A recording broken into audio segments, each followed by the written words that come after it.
원자력병원 호스피스 완화의료센터의 가정의학과 의사 고영진입니다. 오늘 저는 말기암 환자의 영양과 운동에 대해서 설명해 드리려고 합니다. 말기암 환자, 특히 호스피스 완화의료 병동에 입원해 계신 환자분들은 대부분 식사를 못하고 계시죠. 이는 보통은 암 질환 자체의 문제이거나 암의 전이가 있거나 암 치료 이후에 후유증처럼 이렇게 여러 가지 증상들이 남아 계시는 경우들이 많아서 그렇고요.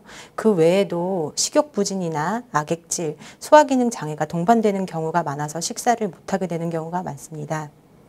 하지만 흔히 사람들에게 음식은 단순한 영양분의 섭취가 아니라 흔히 말하는 사랑이나 보살핌의 상징으로 받아들이게 됩니다. 그래서 보통은 음식의 섭취가 단순히 식사가 아니고 영적 의미나 사회적 의미를 같이 내포하고 있다고 하겠습니다. 암 환자분들은 대부분 식욕부진을 겪게 되는데요. 식욕부진은 말과 똑같이 입맛이 떨어지고 입맛이 아예 없게 되는 상황을 말합니다.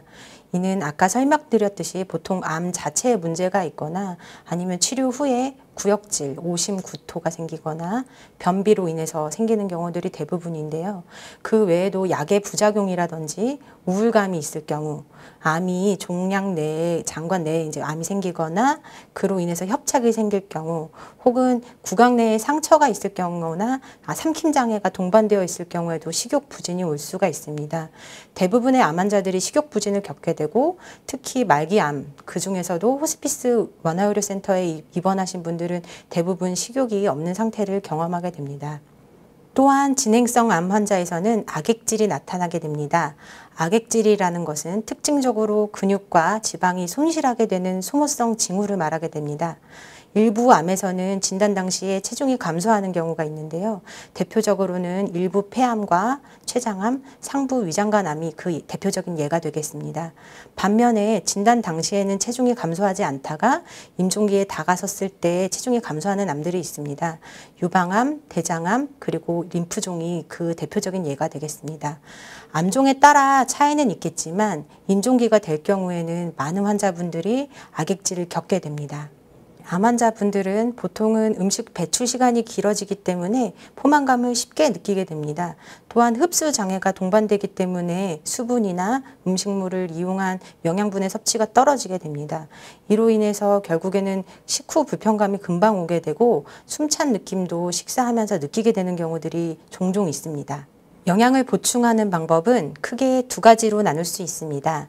첫 번째는 식이로 섭취하는 경구 섭취가 되겠고 두 번째는 인공 영양이 되겠습니다. 인공 영양은 수액으로 주입하는 흔히 말하는 정맥 영양이 있겠고 또 나머지 하나는 경장관 영양이 되겠습니다. 경장관 영양은 튜브를 통해서 영양분을 공급하는 방법으로 코와 장을 연결하거나 장루를 따로 내어서 영양을 공급하는 방법이 있겠습니다. 경구 영양이란 식사로 드시는 것을 말합니다. 말기암 환자의 식사 같은 경우에는 여러 가지 원칙을 들 수 있는데요. 왜냐하면 사실 식사라는 것이 당일의 컨디션이나 당일의 기분 그리고 식사 분위기에 영향받을 뿐만 아니라 환자가 가지고 있는 기존의 질환이나 동반 질환이 같이 고려되어야 하기 때문입니다. 흔히 말하는 암 환자분들, 특히 말기암 환자들의 식사 원칙은 다음과 같습니다. 첫 번째, 가능한 한 천천히 소량씩 드시는 것을 권해드립니다. 많이 드시고 급하게 드시게 될 경우에는 소화가 당연히 어렵습니다. 그렇게 될 경우에는 환자분들이 더 힘들어 하실 수 있기 때문에 천천히 그리고 소량씩 그리고 환자분들이 원하신다면 가끔씩 쉬면서 드시는 것도 괜찮습니다. 두 번째는 식사를 하실 때 쉬는 기간을 줄 뿐만 아니라 아주 짧게 드시는 것도 중요합니다. 그래서 하루에 5회에서 6회 정도 자주 드시는 것을 권해드리기도 합니다. 그리고 세 번째는 음식의 종류를 선택하는 데 있어서 유동식이나 흔히 말하는 애들이 먹는 이유식 같이 삼키기 쉽고 단순한 음식을 먹는 것이 소화에 도움이 되겠습니다. 그리고 가장 중요한 것은 환자의 의사를 잘 존중해야 된다는 것입니다. 환자분이 먹기 싫다고 하실 때 굳이 억지로 먹게 할 필요가 없습니다.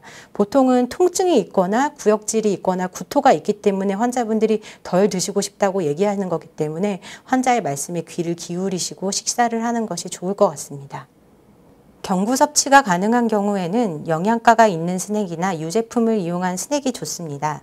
특히 곡류로는 찹쌀이나 약식, 식혜, 그리고 시리얼 등이 추천되고 있고, 단백식이로는 흰살 생선이나 달걀 등을 추천하고 있습니다. 필요한 경우에는 견과류나 건조과일을 드시는 것도 괜찮습니다. 또 만약에 전해질이 이상이 있거나 메스꺼움이 있는 환자분들 같은 경우에는 과일 주스를 마시거나 전해질 음료를 드시는 것이 도움이 될 수 있겠습니다. 임종에 가까워지면 식욕이 감소하고 수분 섭취량과 식사 섭취량이 모두 감소하게 됩니다.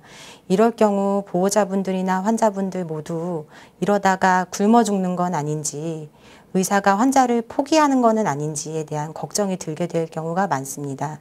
특히 말기암 환자분들 중에 수액 치료를 받게 되는 경우가 많습니다. 이런 경우 수액 치료가 누구를 위한 것인지 한번 생각해 볼 필요가 있겠습니다. 보호자의 걱정을 덜기 위한 것인지, 환자분을 진실로 위하는 것인지, 의료진들의 쓸데없는 처방은 아닐지에 대해서 우리는 모두 한 번쯤은 생각해 볼 필요가 있습니다. 일반적으로 수액 치료는 보통 도움이 되는 경우가 많습니다. 왜냐하면 탈수를 호전시키고 전해질을 교정하는 데 흔히 쓰일 뿐만 아니라 영양분을 공급하는 주요 수단이기 때문입니다. 하지만 호스피스 완화의료센터에 입원한 환자분들의 대부분이 임종기에 가까웠다는 걸 고려할 때 호스피스 완화의료센터의 정맥 주사는 좀 달라야 합니다.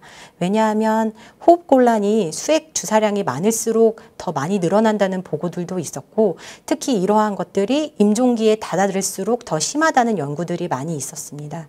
따라서 호흡곤란이 있거나 흉막 삼출이나 복수, 부종이 있는 환자분들에게서는 저희가 치료적으로 수분을 제한하기도 합니다. 오히려 수분을 제한하는 것과 수분을 제한하지 않은 것을 비교했을 때 전체적으로 사망률 차이도 없었고, 흔히 말하는 삶의 질도 차이가 없었다는 보고들이 있었습니다. 따라서 불필요하고 과한 수액 치료가 꼭 필요한 것인지에 대해서는 의료진과 보호자분 그리고 환자분들이 꼭 상담하셔서 결정하시는 것이 좋을 것 같습니다. 말기암 환자분들의 운동은 환자의 신체 심리적 상태와 흔히 말하는 병의 진행 상태에 따라 달라지게 됩니다. 하지만 호스피스 완화의료센터에 입원하신 환자분들의 대부분은 거동이 어려우신 경우가 많습니다. 만약에 걸으실 수 있다면 당연히 걷는 게 도움이 많이 되겠습니다.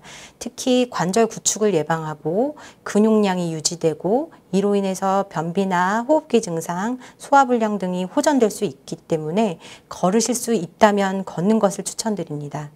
그렇지만 대부분 거동이 어렵기 때문에 굳이 걸으려고 하시기보다는 걷기 어려우신 분들은 누워있다가 일어서거나 누워있다가 앉아있는 자세를 취하는 것만으로도 대근육을 사용하는 운동이 될 수 있습니다.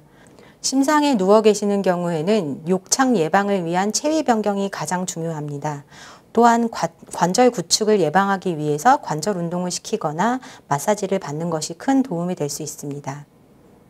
섣부르거나 과한 운동은 환자의 낙상 사고를 유발할 수 있기 때문에 이에 운동을 시키는 것에 대해서도 의료진과 꼭 상의하시어서 결정하시기 바랍니다. 감사합니다.